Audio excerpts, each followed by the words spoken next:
let me tell you just quickly, a big problem for Chaz. He wears that silly flat cap, looks like Justin Bieber. That's some pouchy on aero. There's a problem, Carl. No downforce. No downforce. See, he's worked out another 0.2 of a second you can find just by wearing a proper cap. Stick around RPM, mate. You'll be a champion in no time. Yeah, thanks, Lark. I really appreciate it, mate. Larko hit nothing, did he? Yeah. In his career? Yeah, nothing at all. Never hit a thing. RPM returned to Network 10 last Sunday with an absolute bang, an all-star cast. The boys had a lot of fun. 4 p.m. Sundays, the next edition next weekend. Do not miss that. Let's take you out to the Heritage Touring Cars now. In commentary, Richard Craill, Jack Perkins and his legendary dad, Larry.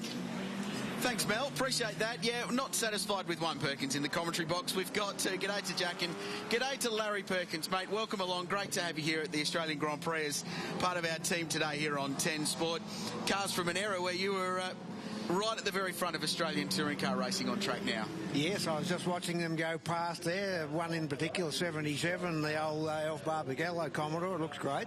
This is race 2, Jack, of the Penrite Oils Heritage Touring Cars competition here at the Australian Grand Prix, and Jim Richards, a man that also needs no introduction, starts from pole in the very car that he won a touring car championship in, Terry Lawler alongside. The names might not be familiar, but some of these cars on the grid and the brands and marks are very, very familiar indeed. Yeah, I mean, they certainly are. These are cars that I mean, when I was growing up at the racetrack watching Dad, I was watching all these cars run around, and a lot of them, like you say, the names aren't the same, but to see Jim Richards out there in a Skyline, that's a pretty famous combination, and, you know, he still punts around pretty good. That Skyline's only about 12 seconds slower than the current V8 supercars, so he's trucking along pretty good. Then we see Mike Roddy, one of the Jaguars. He's pretty famous around Melbourne for a bit of a Jaguar expert. He used to be in our street, didn't he, Dad? He did indeed. He used to come down and buy the second-hand brakes office, so maybe his budget levels have improved since then. That engine in the Jaguar is as big as a dinner table. It is so big, and I imagine it makes a lot of horsepower. So we should mention that if you haven't seen the Heritage Touring Cars before, as we have a look at perhaps a car that LPU raced once, that's one of the ex-Peter Jansen VH Commodore, by the look of it, from the Group C era. One of yours, I think? Very familiar colours. That Peter Jansen Schweppes car there, that was first car I raced at Bathurst. Was in, if that was the 77 model, that was my first entry to Bathurst. What's the story? Isn't the story the Schweppes and Cherry Ripe sponsorship on the warm-up lap? Peter Jansen stopped on the side of the road or something? Tell us that one. Well, we did the warm-up lap. In those days, the co-driver went in the car as well, and he's busy driving off the road to the crowd, throwing Cherry Ripes out the window. I got so angry at him, I grabbed the steering wheel because we were on our race tyres, and he wasn't very conscious of the potential of punches. How's that? I mean, you're doing a warm-up lap and you've got both drivers in the car. We just saw Eric Banner and Mark Webber in that Porsche together. I mean, being in the passenger seat's not a great feeling as a driver. There's an expectation for you when you rock up with James Courtney in Bathurst this year, Jack Perkins. I think passenger seat, car 22, out the window. Monster cans. Yeah, exactly. Perfect. Right. Very. I'll do the warm-up lap with James and see if the crowd feel like a can of Monster in the morning. If you haven't seen the Heritage Touring Cars before, this is an amazing category that's just exploded in interest over the last 5 or 6 years. These are the original racing cars that competed from the early days of Group C, so 73, 74, so you get the A9X Tiranas and the L34s, right up through to the end of Group A, which was 1992, and right up to the amazing GIO Nissan Skyline, Godzilla, as it became famous for. An amazing era of Australian motorsport, LP. I saw another familiar car into my little world there, number 17, the green Dick Johnson car. That's one day when I had a brain snap and drove a Ford at Bathurst, 1985. I was going to ask that because I grew up in a very, very red family, the Holden family, and I was devastated when I found out that you drove something from the Blue Oval product. I was glad you came to your senses and came back and won a few more in the GM. No, it was a little diversion in my life, but Dick prepared a good couple of cars there, and we went on and had a good time there. So Jim Richards from pole position in this one. That's the car that won the 1990 Australian Touring Car Championship. Racing car drivers, some of them at least, get fond of their old cars, and Jim's buying back a lot of them. He's also got one of the JPS, the Frank Gardner prepared BMW M3s that he raced in his workshop here in Melbourne. So he's back in the car that he won a championship with. Alongside him, Terry Lawler in the R32 Godzilla, the GIO car. These are pretty cool cars. Like you say, Jim Richards loves all his old cars, and he gets any opportunity to jump in one of the old cars, he does it. Rolling start here. They are looking after these older clutches these days, and they have a rolling start for the guys. We see Jim left of screen. He'll be looking to get that Skyline wound up when the green flag drops. And watch for the V8, the Walkinshaw, the VL Commodore just behind David Holt behind the wheel, has been at the front of this category for a long time. And then the RS500 Ford Sierras, one of the ex-Colin Bond cars in there, driven by Markland. Bill Pye is in this field as well. He's driving that ex-Dick Johnson Ford Mustang, the Group A car from 85 and 86. They're a lot more ginger into turn one, these boys. They're definitely a lot of them are gentleman racers looking after their machinery, unlike the V8 supercar race yesterday where none of those boys really look after the doors at all. I might add, it might be because they own them. They're not paying the bills like back in the day, perhaps.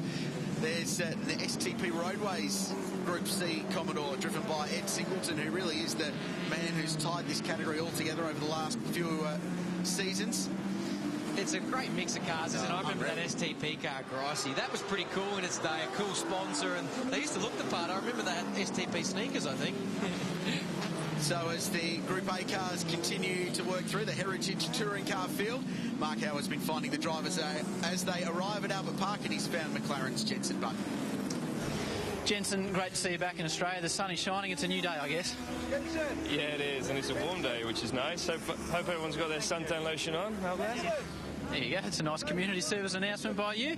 There's been some problems with the car, but when it's up and running, you seem reasonably positive with it. Yeah, the feeling's good, but there's still a lot of work to do before we're properly competitive, and I don't think that will be this weekend. But you know, we're out there to get the maximum out of what we have and to improve every time we're out on the circuit, and so that's our aim, and we'll see what we get up to in the race. It's going to be a tricky one for us, but we'll do our best. That's quite a moustache.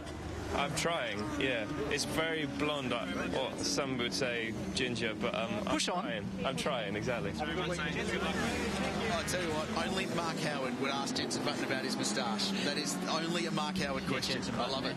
That's great. He loves asking all the tough questions, doesn't he? But we're watching on these old cars. There's definitely a bit of a mix here. That Mustang was 1985, I think, Dad. I was born a year after that, so I can't quite remember it. Yeah, that's a good reason not to remember it. Yeah, it was 1985, and I only did the one. I did the Sandown and Bathurst of that year with Dick Johnson. As I say, that was after I had a bit of a hiccup with the Brocky cam. Now we see here these two Nissans up the front are a slightly different vintage. The HR31 that Jim's in is a bit different to the GIO Nissan. That's the old car that I think Mark Gibbs and Rowan Onslow drove back very much when I was a lot younger. But what was it like racing against these Nissans, Dad, when you were in a rear-wheel drive VL Commodore? I'd hardly call it racing, because it's like racing a push bike against a motorbike. And it was not hard to work out who was going to win. But if I do remember, I think it was 1992, Jim and Scafie made a lot of friends at the end of Bathurst that time. Which James Moffat this year got up on the podium and called the crowd a lovely, nice bunch of people instead of the words that Jim used at the time. I thought that was an excellent comeback too. Here's another one of your old cars, Larry, the 77 VL Commodore, the VL Group A. Real last of the real homologation specials, I guess, at the end of Group A, and that's a car that you drove over in WA with Alf Barbagallo, I think. Yes, that was owned by a really great bloke, Alf Barbagallo, true privateer, great supporter of the category over there. And I remember, he loved his racing. He's driving home from the track one day when I was there with his brand new Ferrari. The crowd's on the street is waving at him, and he's waving back because he's loved all that. They kept waving until his pants got a bit hot, and he realised his brand new Ferrari was on fire. I must admit, I remember when we were young, you used to always make the venture over to Perth for the Wanneroo 300. Now the track's named after Alf, but isn't there a story where he went racing on the warm-up lap? Yes, Alf was a character, and he didn't race. He was not a professional racer, as we'll know. We started on the warm-up lap, and he's flattened, and he's gone for it, and everyone else was pulling up on line. He's going for it. He was quite embarrassed, but it was a bit of a laugh, that's for sure. Larry, Jack, last week I know drove the car that you won Bathurst in 97 in the VS Commodore.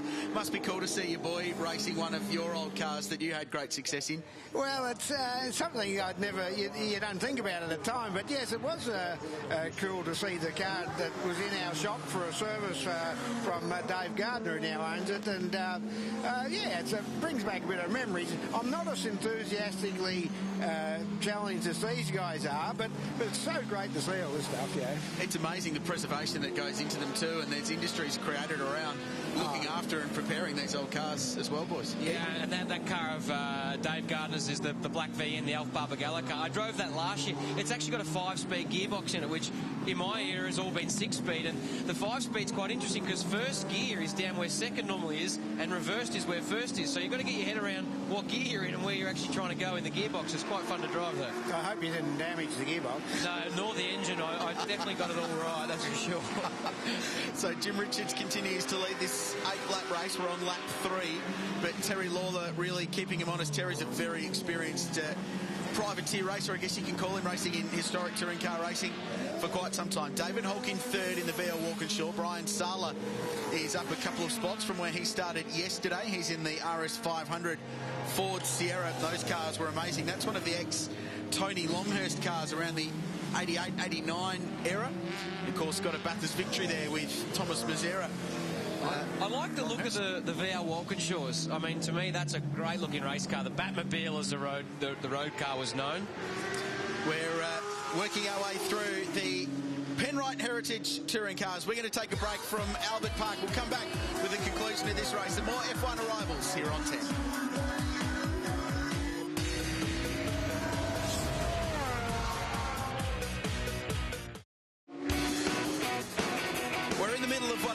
Really cool moments in motorsport here at Albert Park as 10's coverage of the Formula One Rolex Australian GP continues throughout the day. The Penrite Heritage Touring Cars are on track. We're watching two Nissans of different vintages from the early 1990s battling on, and we've got a legend of the sport in the commentary box. Larry Perkins joining myself and Jack Perkins here as we watch a change of the lead with Terry Lawler going past Jim Richards in the two different Nissans, dicing at the front of this amazing field which encompasses cars from Group C right through to the later days of Group A in 1992. LP, it must be cool to see these cars race, but what were your impressions on racing with some of the GTRs and the Sierras especially, which was so strong in the late 1980s? Well, it was an era that was an international era, and my biggest impression was looking at the back of a Nissan four-wheel drive, and I weren't always that happy about that, but every now and again I did reverse that, but not often enough. Should mention, Jack, that Fred Gibson heavily involved in the preparation and running of all of these cars still. So run a lot of them in the day, and Gibson Motorsport continues to run with he and Alan Heafy looking after and preparing a lot of these cars. Yeah, I mean, we saw Terry Lawler pass Jim Richards for the lead, and we were talking in the ad break, like on the rare occasion you got in front of the Skyline, Dad, how did you keep it behind you? Drove very wildly, and they weren't game to pass.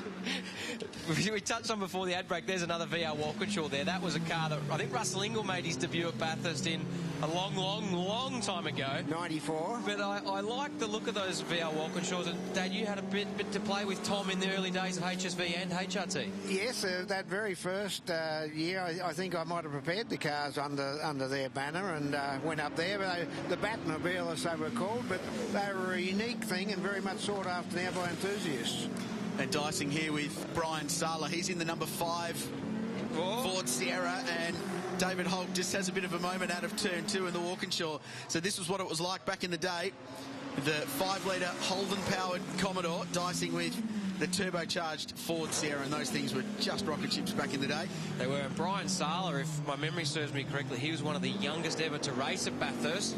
And I think myself and Shane Price took the record off him for having the youngest combined age. Yeah, okay. So Brian's still racing there in the Sierras, and they, yeah, like I said, they were racing back in 1990. I vividly remember watching that on the old tape player back in the day.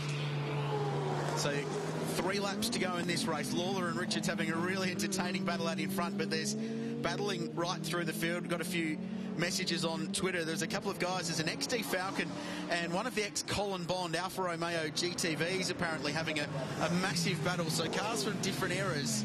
The little 1985 GTV having a scrap. Here we go. Is this Peter Jansen behind the wheel, Dad? Well, if it was, the other driver would be getting well out of the road, I think, by now. I think it's Milton Safiris. He's wheeled that thing pretty good. He's moved up inside the top 12 and he's doing a good job. But look, we're here at the Formula 1 Grand Prix and it's well worth talking about that, Dad, because you're lucky enough to race in 76, 77 and you're still a pretty big follower of the sport. Yes, look, I'm looking at Peter Jansen's car now. He was a great unrecognised... he was better than he's remembered for. He was fantastic as a co-driver, or I was his co-driver, I should say. Had a great time. He introduced me to this touring car racing in Australia. What are your thoughts on Formula 1 at the moment, LP? I know you're a Daniel Ricciardo fan. He's been so good for the sport, hasn't he? Oh, fantastic. Well, and I tell you, he's earned it. His drives last year were just superb, absolutely superb. His car control and his bravado behind the wheel's fantastic. So, yeah, we're all wanting him to do well today. A bit of a setback with his engine problems yesterday, but he'll get over that. You still follow the sport closely and follow its progress? I always watch the TV, don't you worry about that. I don't, if you like, go to the races as such than here, but when you walk into this paddock here at the Grand Prix Melbourne, the wow factor is as high, it's always higher than the year before. Fantastic to see. And you've still got a couple of friends in the paddock. Have you caught up with Bernie yet this weekend? Well, Bernie used to be on the friend list when I drove for him. That's many, many years ago, and I've forgotten that life, but a lot of the guys, it's a small world. You're familiar faces all around you. Just see one of the Mazda RX-7's massively controversial car back in the early 1980s. That's the Takiko Racing Mazda, driven by Chris Bowden of the Bowden family, who have done such an amazing job preserving the heritage of a lot of these cars in their Queensland base. Incredible operation and an amazing fleet of racing cars they've got. Actually heard from Brian Nightingale, a Bathurst local, who raced that car back in the 80s in the 1980s in the Australian Endurance Championship and had a couple of really good results, and he was really happy to see that car on track.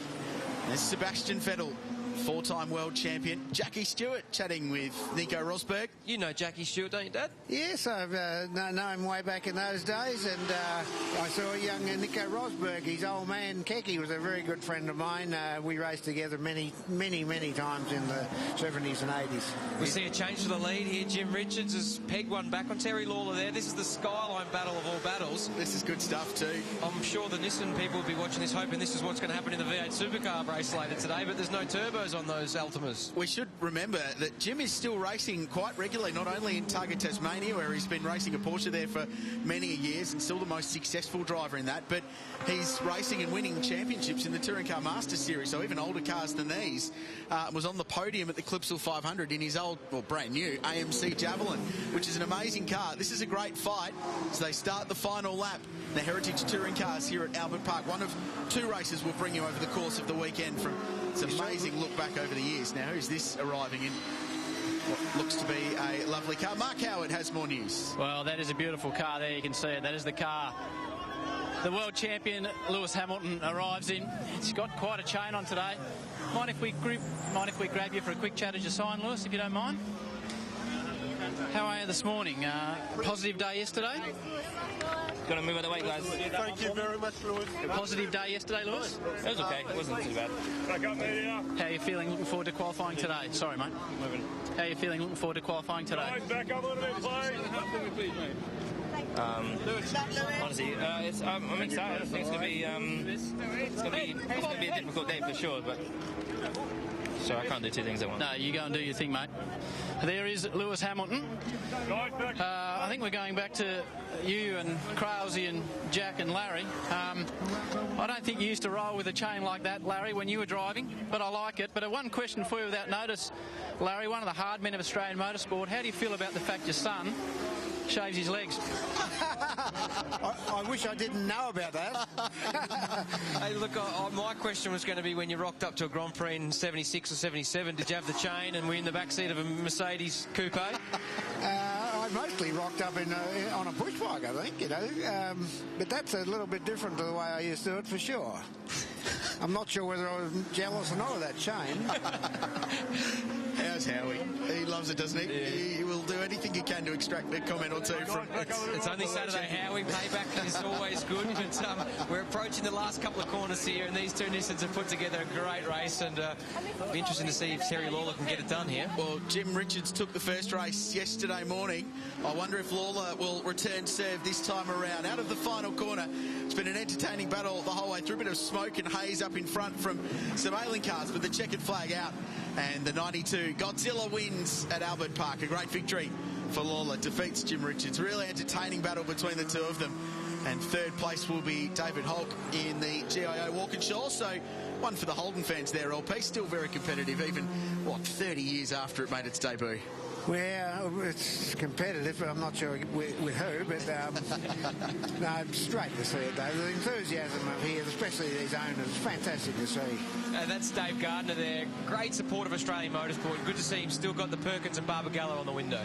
My thanks go to Jack, of course. LP, thanks for dropping in. We've really appreciated your feedback. Enjoy the rest of the weekend, mate. Thank you. There's Larry Perkins. Great to have him in the commentary box here on 10.